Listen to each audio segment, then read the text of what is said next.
selfless and caring single mother. She just loved life. Dana would help in any way she could. Is ruthlessly killed in her own home. There was a great deal of damage to her throat. It was a rather brutal attack. And it would have taken somebody very, very strong to have done that kind of damage.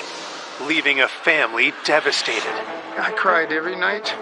You just can't fathom it. You can't comprehend it. Police uncover a deadly obsession. She was being stalked by this guy. He had become violent. He was a heavy drug user. To expose a killer closer than expected. How is that possible? Someone that Dana was trying to help. That had to be a huge betrayal. Every time they looked at an obvious suspect, that person had an alibi. What I was told completely changed everything. That was quite a shock. I couldn't believe it. It was all a bunch of lies.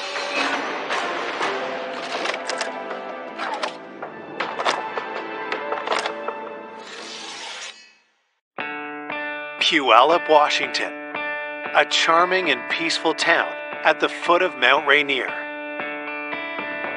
The city of Puyallup is about 30 miles south of Seattle, 6 miles east of Tacoma. It's just a nice little town. It's a community, a lot of families, parks. Has a small town feel to it. There's a lot of small businesses. The downtown area is easily walkable. It's a terrific little community. The tranquility is shattered in August 2001 when police get a call from a worried couple who cannot reach their nanny, Dana Laskowski, even after several attempts to contact her. We got a call from Dana's employers that she hadn't shown up for work. Her employers assured us it was very unusual for Dana to not show up. An officer is sent to Dana's home to investigate and arrives at 11 a.m., 3 full hours after she was expected to arrive for work. The officer arrived. He knocked on the front, knocked on the back door, and found the back door ajar. He walked in the back door, walked through the kitchen, and through the house, and found an adult female who's deceased on the couch in the living room. Working off a general description, the officer identifies the victim as Dana Laskowski. The crime scene is secured until detectives from Puyallup PD arrive. When we found her on the couch, we see the position of her body, and that's unusual. Her one arm is underneath her head, her other arm is behind her back. She's twisted so that her waist is at an awkward angle. The awkward twist to her body is something that we don't normally see in a natural death scene. It just has a sense that it's a murder. We saw abrasions to the neck, and there was a small pool of blood at her mouth. We did see abrasions on her elbows and knees. The investigator's suspicions are confirmed. Dana was murdered. What it looked like was a strangulation that occurred on the couch, and then the offender simply left her in the position that we found her. Forensic technicians searched the living room for evidence. Primarily, the items that we collected were either hair or fibers, and then extensively processed for fingerprints. When we were processing the carpet, we discovered blood trail or spatter of some sort. The locations of those were believed to be consistent with a struggle. Investigators continue their work throughout the rest of the home. It looked to me like the house had been ransacked. It had a feel that it had been searched, where someone was looking for something. We discovered a basement window that had appeared to have been recently broken, and it was possibly a point of entry. One of the first things we're going to wonder is, was the victim murdered by a burglar that broke into her house during the night? Or was the murderer somebody that she had invited over the house? As they wrap up their work at the scene, detectives contact Dana's family to deliver the tragic news. My son phoned me, and I said, yeah, and he says, He said, Dana's dead. That was it. I was pretty much in shock, and I said, tell me one more time. Say what you said, because I didn't want to believe it. You can't imagine that, because, there was no reason. Born in 1965, Dana's childhood was filled with joy. She was the happiest kid in the world. It was so easy. She just loved life. Dana was also creative, a special bond she shared with her father, Bill, an award-winning artist. She was always making things. She was artistic, like me, and was interested in what I did and wanted to help. So we were close. Just being around her, you felt her energy. You felt her enthusiasm and her zest for living each moment. As she grew older, Dana developed a nurturing spirit. She was babysitting from the time she was very young, and she loved the kids, and she always wanted to have a daycare. In 1989, Dana met Sam and fell in love. The couple married quickly, but from the start, there were complications. She was having trouble getting pregnant.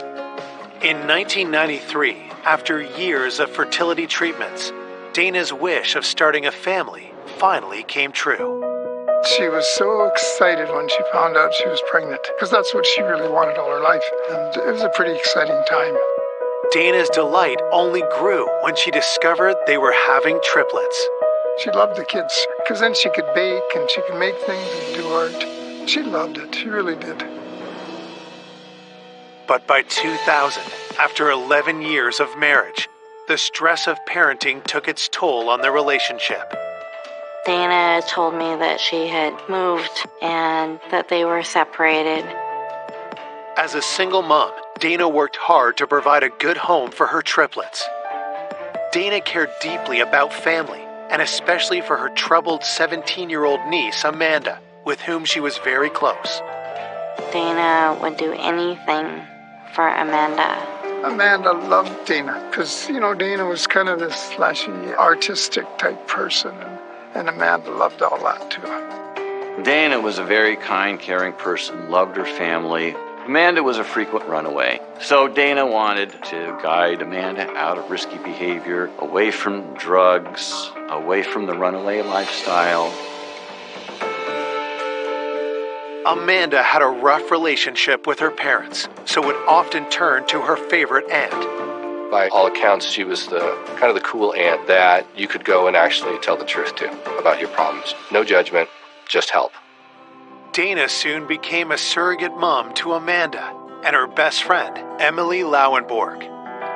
Food, showers, a warm place to stay, money. Dana would open her heart and her home to help in any way she could. She was a mentor and also a friend. Dana had an open-door policy and would always welcome Amanda's friends to her home. She was very comfortable at her age being amongst teenagers as though they were her peers. Just everybody loved her. But now, all that is left is loss and unanswered questions. For us to lose Dana was so hard. Losing a child is probably the worst thing that can ever happen. And, she shouldn't have died before me. Who would want this loving and generous spirit dead? And why? This murder was very unusual. Right from the start, we had a lot of things that needed to be done in order to find the killer. Back at the station, detectives start reaching out to those closest to Dana. They begin with her ex-husband, Sam, who they learn has the triplets staying with him. As the ex-husband, Sam, is a person of interest and the first person we needed to look at. But we couldn't find him. The fact that he was missing, this is significant to us. We have to find him. Coming up, investigators uncover a dark obsession. He had kind of gotten fixated on her, and he didn't really take no for an answer. And alarming secrets. In the journal, that said 10 things I want to do before I die, and one of those 10 things was kill somebody and get away with it. That point to a killer no one would ever suspect. I felt what he was telling me was not possible. You just can't comprehend that it's real. And the truth is finally revealed. That's about as close to a confession as you're going to get.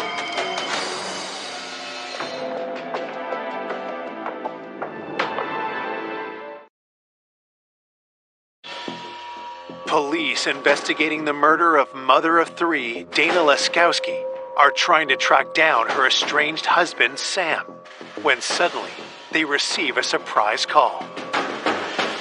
Sam actually reached out to the police to try to find out what had happened. Sam, it turned out he had taken his kids camping and away from his phone and away from contact. And so when he got back to civilization, he had all these messages that Dana was murdered. So we went up to interview Sam, Dana's ex. And so when we confirmed that Dana was murdered, Sam was upset. He would respond to all of our questions, but he's just not the kind of person that elaborates. As we were talking to Sam, we noticed he did have some abrasions on his knees, and that's unusual. We asked him about that, and he said they were from playing baseball. It was baseball season. Detectives press Sam about his feelings toward Dana. When asked about his relationship with Dana, Sam described it as they were estranged, but they co-parented their kids, and they've had arguments, but overall, they were trying to make it work. Sam and Dana just grew apart. When she moved away, she was so excited. I think it made her feel good about knowing that she could be independent, and I think that was important for her to be able to do that on her own. We just felt that Sam was mad at Dana for having relocated 3 hours away and had split the family, and the hopes of having a family and a marriage were dashed and destroyed. Was that enough to push Sam over the edge and harm Dana? Based on the information that we had about her ending her time with her husband and becoming estranged, we thought Sam had possibly come over to discuss something that has to do with custody, and they'd gotten into a fight, and the fight resulted in Dana's death. Police ask Sam where he was the night of Dana's murder. Sam said that he had left his kids at his home and he went and got gas. He showed us a receipt for that gas. He said the next day he went camping with the triplets. Detectives believe Dana was killed sometime between midnight and 7 a.m., but Sam cannot corroborate where he was at that particular time. It wasn't an ironclad alibi. He didn't have 3 adults who would be able to say he was with us all night. They were kids. They were sleeping. It was not impossible for Sam to have left the kids and come back to Dana's house and committed the murder. And we looked at the possibility that he filled up his gas tank, drove to Puyallup, killed Dana, and then drove back to the kids at the home. Investigators press Sam further. Sam denied killing Dana. When we approached Sam for his fingerprints and his DNA, he was not necessarily agreeable or cooperative, didn't like the idea that he was a potential suspect. He certainly didn't like the idea that we thought that he might be responsible for her murder. Sam didn't really want to cooperate with requests for DNA and hair samples. Sam's behavior may be suspicious, but police have no concrete evidence to tie him to the murder. You can't charge someone with a crime just because their alibi isn't ironclad. You can't charge them with a crime because they can't prove they were someplace else. You have to prove that they committed that crime. There has to be evidence at the scene that connects the person to the crime. And so in this particular case, they didn't have that with Sam. While police seek hard evidence against Sam, Dana's autopsy results come in. The results were that she had died of strangulation. The cause of death was a fracture of the cricoid cartilage in her throat. There was a great deal of damage to her throat, her windpipe, and it would have taken somebody very, very strong to have done that kind of damage. We were going to be looking for an offender who had upper body strength and prone to flying into a rage. Because of the fracture of the cricoid cartilage, takes a great deal of strength. And a strangulation itself takes a very committed attack. The victim generally fights back. And then the attacker has to double down on the strangulation while the victim is struggling back. Just to think that Dana struggled and fought for her life, it's just wrong. It's all wrong. Looking for new leads, detectives turn to Dana's niece. Police contacted Amanda as she was a relative and somebody who knew the victim. And what Amanda said was that Dana was the kind of person where she could go over, do the laundry, maybe get a little bit of money. That was who she was, and that's how she helped out Amanda. And she didn't know what had happened or who would want to murder her aunt. Detectives also speak to the couple who employed Dana as a nanny. When asked if they knew of anyone who might want to harm Dana, their answer is chilling. Dana's employers told us that Dana was being stalked by this guy. Her employers told us that Dana had said that if anything happened to her, he'd be the one. And that was significant to us because I'm looking for a killer.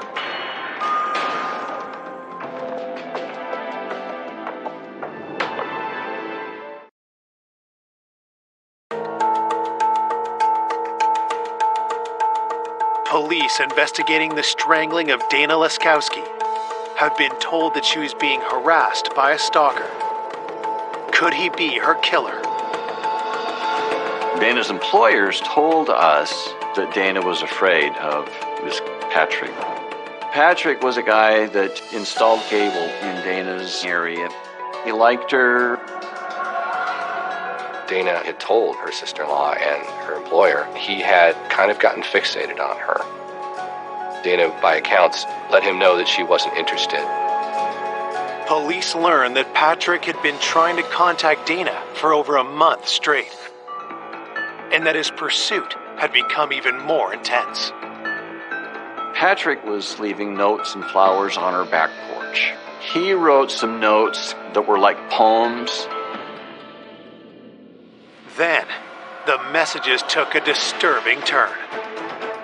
Dana's friends told the investigators he left her a note letting her know that he had been observing her and seen her doing things inside her home that he wouldn't know unless he was observing her. Dana mentioned that she was concerned about someone possibly watching her. The thing that really concerned Dana was that it appeared that he had her under surveillance. Dana had actually told a couple of people that if I ever turn up dead, Patrick did it. Investigators checked Dana's phone records, searching for any clues. The phone records indicated that Patrick had phoned Dana repeatedly. It wasn't just some guy who, sent her a couple extra texts and then disappeared. This was somebody who was going beyond that, doing stalking type things that would be concerning in any context. When investigators look into Patrick further, they make an alarming discovery. Patrick was driving a white van. It was a ladder truck. We had neighbors that had identified a white van in the area around Dana's residence prior to the murder. His work van had been seen in the alley behind the house. It was a white van, so it matched the description that the neighbors had mentioned. Pretty much demanded that we look at him as a very real suspect in killing Dana. Did Patrick's obsession with Dana turn deadly? We immediately got a search warrant for his DNA, for his locker, for his vehicle. On September 2nd, detectives find Patrick at his home address. We served the search warrant on him. He was very belligerent and very uncooperative with us during the service of that search warrant. He didn't want to answer questions. He didn't want to let them in the house. He did the kind of things that you might expect somebody to do if they had, in fact, been stalking someone and had gotten caught doing that. Investigators bring Patrick down to the station where they tell him Dana has been murdered. His demeanor changed 180 degrees from being belligerent and confrontational to Dana is dead. He says, I'm sorry, I didn't know that. I didn't kill her. Here, please take my DNA, search everything. I'm not the one who killed her. Detectives asked Patrick where he was the night Dana was murdered. Patrick said that he was at work that evening. He then hung out with some friends and went to bed. Once given the information for his alibi, investigators looked into it, and they were actually able to verify it. He had an alibi and could not have committed the murder. We also ruled out Patrick's ladder truck with the van the neighbors told us that they saw drive around Dana's residence. There was nothing in the service of the search warrant or in our investigation that indicated that Patrick wasn't being truthful with us. Given what he had done and the ways in which he had scared Dana prior to that, he's very lucky that his alibi could be confirmed.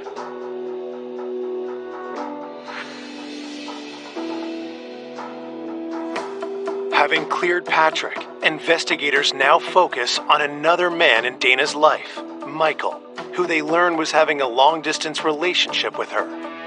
Michael lived up in Canada, worked in the film industry. Dana met him when she was up in Canada visiting one of her friends. And they hit it off, and so they started to date. But he stayed in Vancouver, and she was down in Puyallup, and that's a several-hour drive from Puyallup to Canada. Friends tell police that their relationship was not without problems. They said Michael would party to the level of like a teenager, that he was at a certain level of partying that Dana didn't approve of. And so Dana was a little uncomfortable with that. There'd been a point where Dana had broken it off, but he was still interested, so they tried to make it work and get back together. But when detectives dig deeper, they learn Michael has a darker side. We were told that Michael was a biker, that he was a heavy drug user. Police also uncover a significant piece of information. Dana confessed to a friend that she'd had a one-night stand. And when Dana had that one-night stand, she was still in a relationship with Michael. Could this have been a motive for Michael to kill Dana? When we found out that Dana had a one-night stand, we looked at Michael as a potential suspect, possibly murdering Dana out of revenge.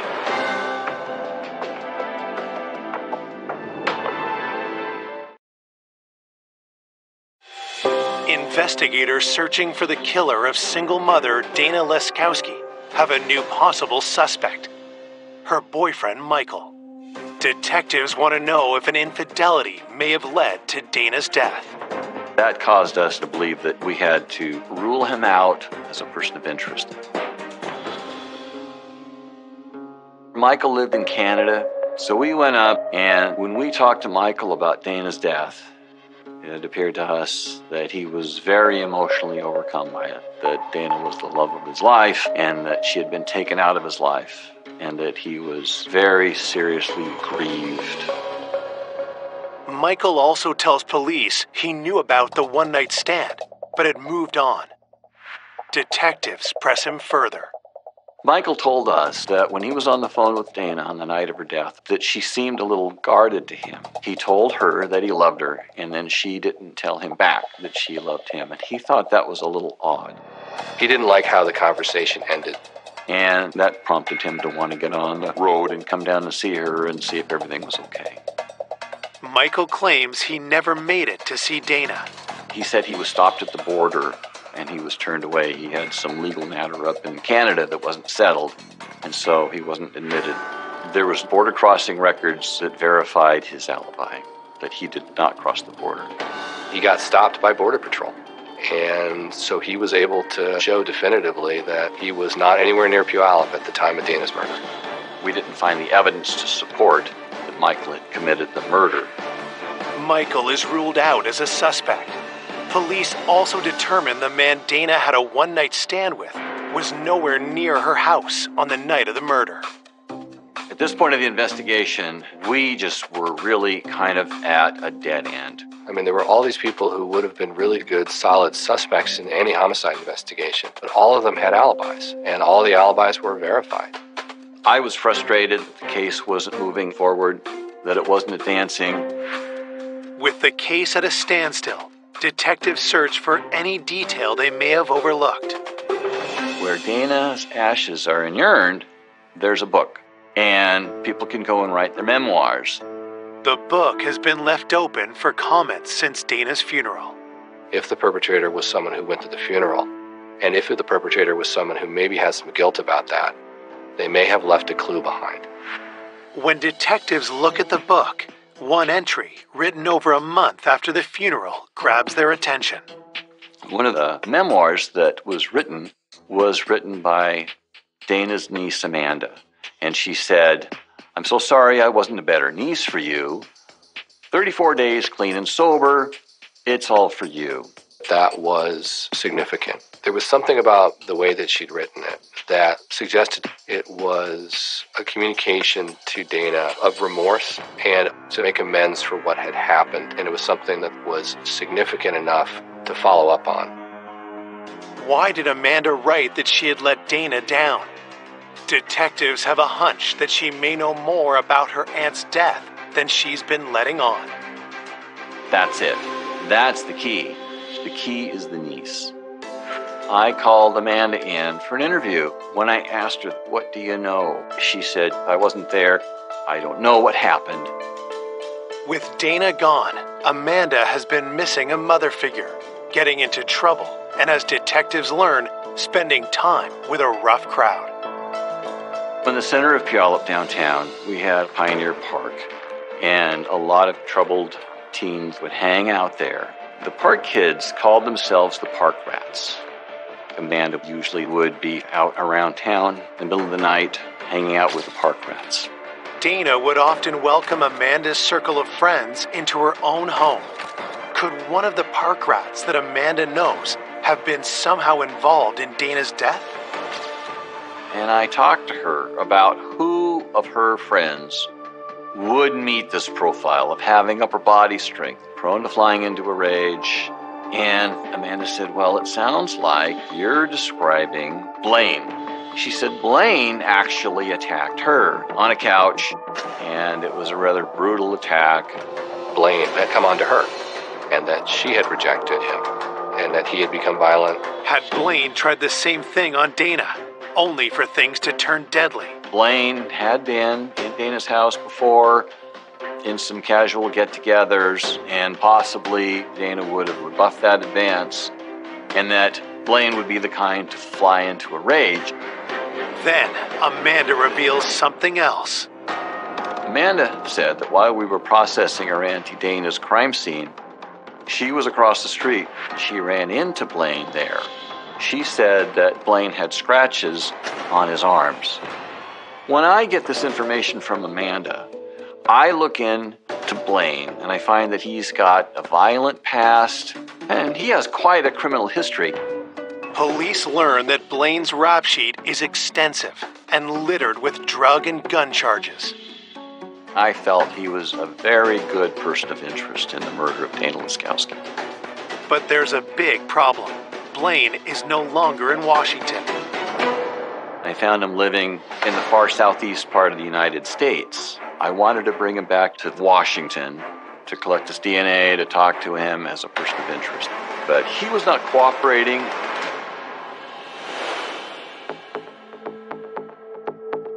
As investigators attempt to extradite Blaine, they seek out known criminals he's associated with and find one of them, a friend of Blaine's, serving time in jail. I sat down with him and I said, "I'm looking at Blaine as being responsible for the murder of Amanda's aunt. He's got this upper body strength, he's prone to violence." And he looked at me and he said, "Blaine didn't kill Amanda's aunt." What I was told completely changed everything.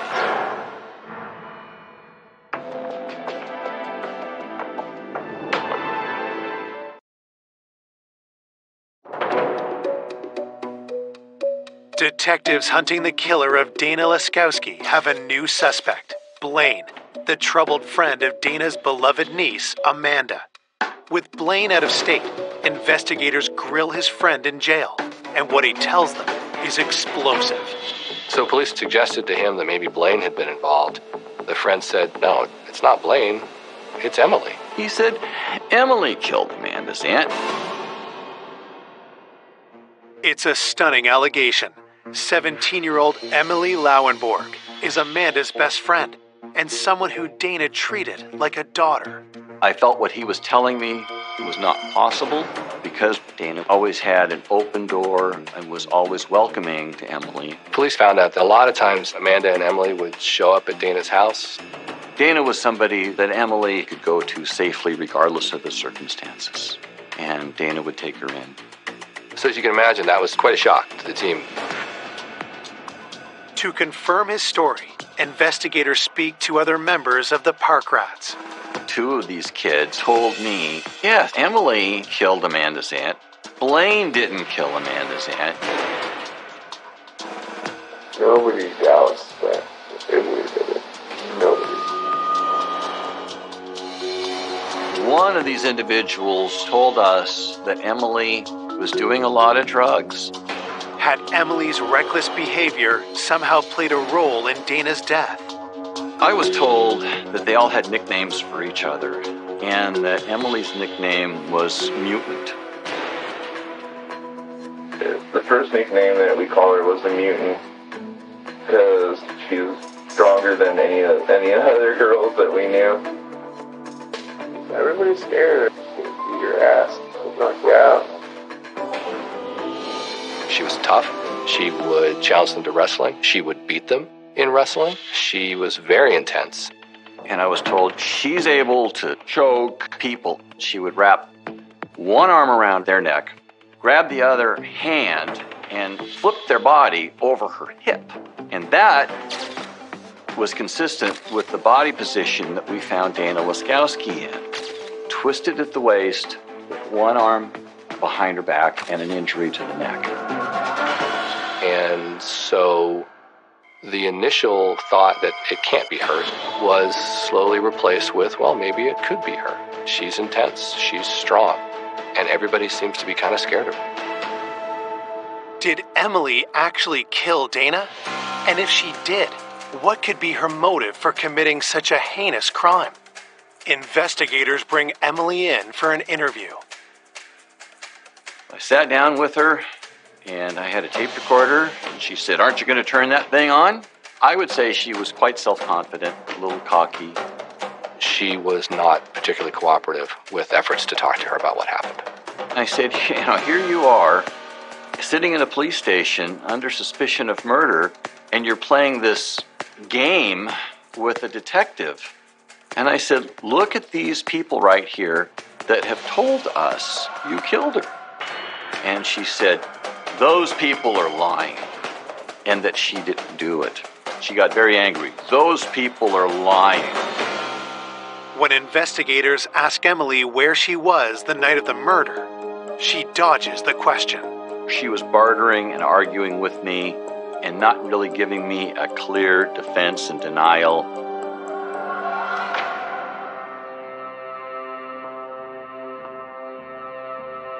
Officers obtain a warrant to search Emily's residence. One of the items that they recovered from Emily's apartment was a shirt that Emily had taken from Dana. One of her friends told us that Emily had a black shirt that belonged to Dana and that she actually wore that to Dana's funeral. We went back to the pictures of the funeral and did see that Emily was wearing a black shirt. One possible explanation for that was rubbing her nose in it. Not only did I kill you, but I'm wearing your blouse to your funeral. The search uncovers more incriminating evidence. And we found this journal. And in the journal, it said, 10 things I want to do before I die. And one of those 10 things was kill somebody and get away with it. One of the statements in the journal that Emily wrote in her own hand when talking about Amanda, because she'd gotten into an argument with Amanda, was, I could effing strangle that bitch just like her aunt. So that was very significant. I was invigorated because I had something. That's about as close to a confession as you're going to get. It is absolutely sufficient for me to take that to a jury and say, this is her admitting that she killed Dana Laskowski. On March 13th, 2003, Emily is charged with first-degree murder. When I found out that Emily did what she did, I couldn't believe it. When you find out that such a young person could take a life, how is that possible? Someone that Dana was trying to help and care for, that had to be a huge betrayal. You just can't fathom it. You can't comprehend it. It's devastating. Though Emily is in custody, prosecutors know most of the evidence against her is circumstantial. So they circle back to Amanda. It had become pretty clear that Amanda was going to be the key to solving this. We needed Amanda to crack, because absent that, or a confession, there wouldn't have been enough to prove that Emily committed that crime. If Amanda did know what happened, why hadn't she told police? And why had she covered for her best friend? So I meet with Amanda and I said, listen, Amanda, you have led us on a wild goose chase. Starting off with Blaine, who was in another state. He didn't do this. You have not come forward with this right from the start. You know what? This is a case of conspiracy after the fact. So tell me what happened. That's when she really cried and sobbed.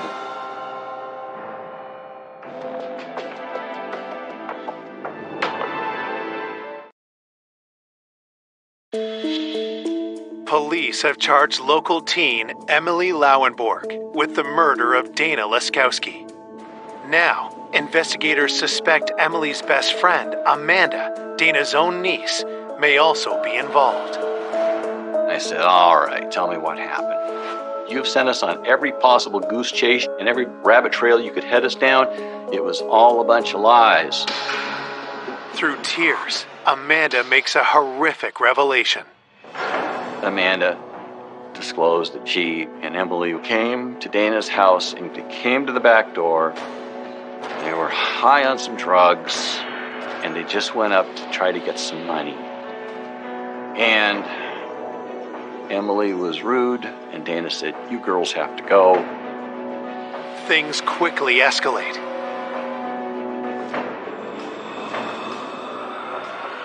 Emily was being belligerent, and Dana touched Emily to kind of guide her out the door, and Emily just exploded into a rage or attack. Basically, she attacked her, put her in that wrestling hold, and squeezed too tight with some kind of scarf or fabric. Amanda said she turned around because she didn't want to watch what was happening. But she heard a crack, and she heard a gurgle. She heard Dana gasping for her life. And then she didn't hear anything. And that was because Dana was dead. And then they took the money and left. It seemed to be, by Amanda's account, that it was kind of an explosive situation that got out of control. They didn't go to the house to murder Dana. I was told that Emily had said that Amanda was always ditching her for her aunt. Emily, she was jealous of Dana. It's my opinion that the motive Emily had was to get Dana's influence out of Amanda's life, and Emily just went over there with the intention of getting Dana so mad at Amanda that Amanda wouldn't be welcome at Dana's anymore, and that Emily would have achieved what she wanted, and that the murder simply got out of control because of emotions and drugs. But why didn't Amanda come forward earlier to tell the truth about what happened that night? I asked her, why didn't you tell us right up front, right at the start? She said, because of my family. It's so bad now. What's it going to be like now when they find out? She wasn't involved in the murder, but she was involved because she was there at that time, and I don't know why she didn't do anything. It was upsetting and surprising to all of us. Prosecutors need Amanda's testimony to have any hope of convicting Emily for murder. Amanda agrees and will not face any charges herself. If she's charged with a crime, then she has the right to remain silent. She was the star witness for the case. If we had charged her criminally, we couldn't have called her as a witness. Despite the agreement, prosecutors fear Amanda won't keep her side of the deal. The biggest challenge for us, from a prosecution standpoint, was that setting aside Amanda's testimony, everything else was circumstantial. Wearing a blouse can be explained away. An angry journal entry can also be explained away. I think the only way that we could have been successful in front of a jury was to have Amanda take the stand. The problem was knowing exactly where Amanda's loyalties would be. She was very conflicted. And there was definitely a chance that Amanda could have taken the stand and said, I lied to the police when I said what I saw. And I didn't see any of that. I was very concerned that the jury was going to listen to this case and look at Emily and say, I just don't buy it. This is a case where, had we taken it to a jury, all of those questions that had come up in the investigation, all the initial leads, all of the doubts that it could really have been Emily, all the alternate explanations were certainly enough that it could have been that a jury had decided that we just didn't prove it beyond a reasonable doubt. Prosecutors face a difficult choice. Risk Emily walking free after a jury trial, or guarantee at least some jail time with a plea deal. Ultimately, what we're trying to do here is to make sure that we hold the killer responsible. Emily was allowed to plead guilty to a lesser charge of manslaughter. On January 21st, 2004, over 2 years after Dana's murder, Emily is formally sentenced. Emily was charged as an adult. Her sentence was just under 7 years. Even though Emily is sent to prison, her sentence brings a mix of emotions. I felt a sense of relief that someone was now being held accountable for Dana's death, but I did feel angry. I thought, well, at least it's something, But it just was amazing that you could take the life of a young mother and only get like 6 years. Doesn't make sense. Dana's family was upset that the sentence was so light. They felt that the person responsible for taking the life of Dana should have been given a stiffer sentence. It was really tragic. And one of the things about the criminal justice system is it doesn't put things back the way they were. It just tries to hold people responsible so people can move forward. I cried every night. I think I must have cried for a year. I miss her a tremendous amount. And I will think about her forever. I don't think we ever will get over the loss of something so tragic. I can't really say her family ever had closure because to them, the loss was the loss of Dana. A gavel dropping doesn't undo that loss. I miss her a lot. I think Dana would want to be remembered as a loving mother, a loving friend, and a loving child.